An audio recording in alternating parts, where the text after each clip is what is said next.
নমস্কার। ঠাকুরের লীলা প্রসঙ্গে আজকে একটা লীলার কথা বলার খুব ইচ্ছে করছে। এখানে এই লীলাটার একেবারে যদি আমি একদম জিস্টটুকু বলি, একেবারে যদি নীতি কথা বলতে যেটা বোঝায়, যেটা একদম শেষ কথা, সেটা হচ্ছে দুর্লভের মর্যাদা দান, দুর্বলের কর্ম নয়। একেবারে গোটা লীলা কাহিনীটি যদি আমরা শুনতে পারি, তার শেষ বাক্যটা এটা: দুর্লভ, যা লাভ করা আমাদের পক্ষে সম্ভব নয়। এই দুর্লভ জিনিসের মর্যাদা, তাকে কদর করা যে দুর্বল চিত্ত, তার পক্ষে সম্ভব নয়।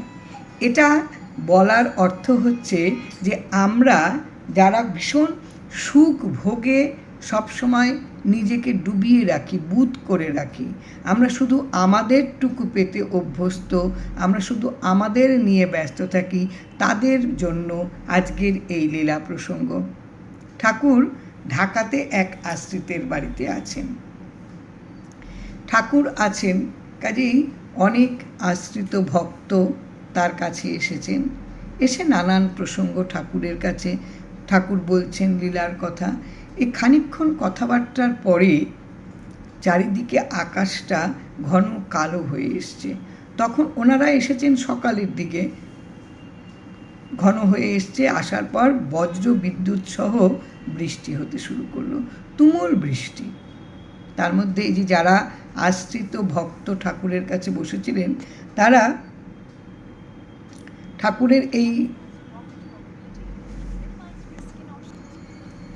ঠাকুরের বসে লীলা প্রসঙ্গ শুনছিল, ঠাকুরের নানান কথা শুনছিল। শুনতে শুনতে বৃষ্টি পড়ছে, তার মধ্যে একজন আশ্রিত পকেট থেকে তাসের একটা প্যাকেট বার করলেন।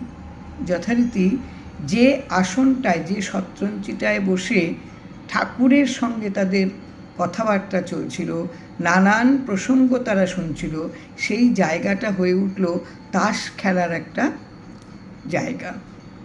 তাস খেলতে শুরু করলেন এবং এই তাস খেলতে খেলতে নানান হৈ হৈ, চিৎকার, হট্টগোল চলছে। এদেরই মধ্যে একজন একটু বয়সে কম, সে একটু দূরে বসেছিল। তার ভালো লাগছিল না ঠাকুরের সামনে তাস খেলা এবং এই নানান কথাবার্তা, চিৎকার, চেঁচামেচি, এগুলো তার ভাল লাগছিল না। ঠাকুর কিন্তু স্থির হয়ে বসেছিলেন। সুযোগ দেন, তুমি কোন পথে যেতে চাও, তোমার কোন পথ অবলম্বনে তুমি ভালোবাসো, তোমার তৃপ্তি কোথায়। ঠাকুর কিন্তু পরিবেশে বসে থেকেও তিনি কিন্তু অভিভাবক, তিনি কিন্তু বাধা দেননি। তিনি যার যেদিকে রুচি, যার যেভাবে সেবা করার প্রবৃত্তি, তিনি কিন্তু তাকে সেই সুতোটাকে ছেড়ে দেন। সেই ছেলেটি ভাবলো যে এরকম মানে এই যে ঠাকুরের সামনে তাস খেলা, এটা তার বৃত্তিতে কিন্তু বাজে লাগলো। প্রচণ্ড বৃষ্টি হচ্ছে, এই যারা তাস খেলছে তাদের মধ্যে একজনা বলে উঠল, এই সময় যদি ধামা ভরা মুড়ি আর চপ পাওয়া যেত, দারুণ তাস খেলা জমে যেত। এই কথাগুলো বলতেও কিন্তু এই আশ্রিত ভক্তদের, তাদের কিন্তু সংকোচ হয়নি। আর এই যে ছোট ছেলে, অল্প বয়সী ছেলেটি, সে ভাবলো এইবার বোধহয় আমাকে যেতে হবে এই বৃষ্টির মধ্যে চপ আনতে। তার থেকে ভালো হচ্ছে আমি চোখ বন্ধ করে ধ্যানের একটা ভান করি, তাহলে এই লোক যারা খেলছে তাস, তারা ঠাকুরের সামনে থেকে আমাকে ধ্যান ভঙ্গ করে তুলবে না। এই ভেবে সে চোখ বন্ধ করে ধ্যানের যে একটা মানে একটা অভিনয়, সেটা সে করতে থাকলো। আর এই যারা তাস খেলছিল, তারা বারে বারেই একটা করে তাসের দান দিচ্ছে আর বলছে, ধুত, এখানে যদি মুড়ি আর চপ হতো তাহলে খুব ভালো হতো। এই যারা তাস খেলছে, তারা তাস খেলায় মগ্ন, তারা নানান কথায় মগ্ন। আর যে ছেলেটি পাছে যেতে হয় চপ মুড়ি আনতে, চোখ বন্ধ করে ধ্যানের অভিনয় করছে, এই ফাঁকে ঠাকুর বেরিয়ে গেছেন। কেউ লক্ষ্য করতে পারেনি যে এই ঝড় বৃষ্টির মধ্যে ঠাকুর বেরিয়ে গেছেন। ঠাকুর খানিকক্ষণ বাদে ঠাকুর ফিরে এলেন। মাথাটা ভেজেনি, চপ মুড়িটা ভেজেনি, যেহেতু ছাতাটা নিয়ে গিয়েছিলেন, কিন্তু তার যে পরিধানে কাপড় চোপড়গুলি ছিল পুরো ভিজে গেছে। এই যে ভিজে তিনি মুড়ি চপ নিয়ে এলেন, এটা কিন্তু কারোর নজরে পড়ল না। আমরা সেবার আমাদের নমুনাগুলো কত মানে নিম্নমানের। আজকে এই লীলার মধ্য দিয়ে ঠাকুর লীলা করলেন, ঠাকুর বুঝিয়ে দিলেন, কিন্তু আমরা কতটা সেবা করতে পারি তাকে, এটা প্রশ্নবোধক থেকে যায়। ওরা কিন্তু সেই মুড়ি চপ খেয়ে ওরা তাস খেলতে থাকলো, আর এই ছেলেটি চোখ বন্ধ করে অভিনয় করে গেল ধ্যানের। ভেজা জামা কাপড়ে ঠাকুর সেখানে বসেছিলেন। এবার দুপুরবেলার খাবারের জন্য ডাক পড়ল ভেতর থেকে। এরা সবাই চলে গেল দুপুরের খাবার খেতে। খেয়ে এসে মুখে পান চিবোতে ঠাকুরকে জিজ্ঞাসা করলেন, এই যে মুড়ি চপ আনা হয়েছে তাকে পয়সা দেওয়া হয়েছে? ঠাকুর বললেন, না, এই বাড়ির ঠিকানা জানিয়ে তাকে বলা হয়েছিল যে যদি তিনি ভরসা করে দেন, তো তিনি দিয়েছেন। এই যারা তাস খেলছেন তাদের মধ্যে একজনা পকেট থেকে 1 টাকা বের করে দিয়ে ঠাকুরকে হাতে দিলেন। ভেবে দেখলেন না কাকে কি দিচ্ছেন, কাকে কি করছেন।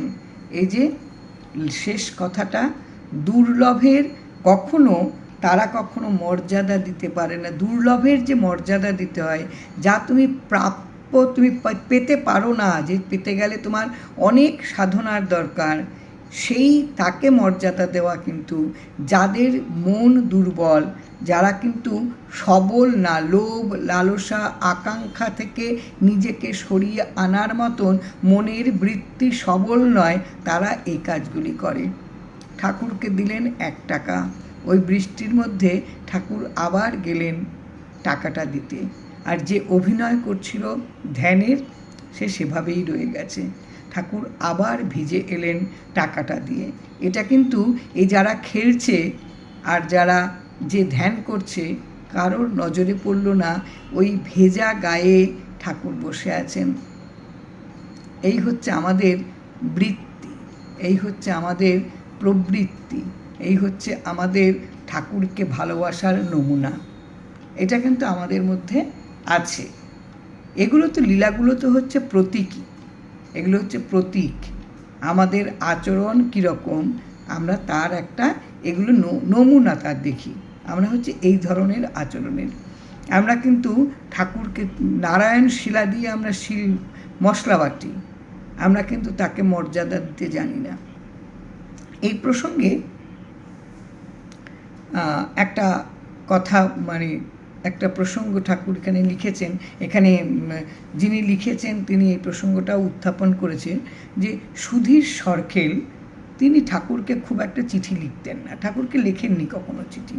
তো একবার তিনি ঠাকুরকে একটা চিঠি লিখেছিলেন। ঠাকুরকে চিঠি লেখার পরে তিনি যখন 2-3 মাস বাদে তিনি এলেন, তখন ঠাকুরের সঙ্গে তিনি দেখা করতে আসেন। ঠাকুরের সঙ্গে দেখা করার পরে ঠাকুর তাকে বলেছিলেন যে আপনি তো চিঠি লেখেন না, তো চিঠি লেখায় এত কাটাকাটি কেন?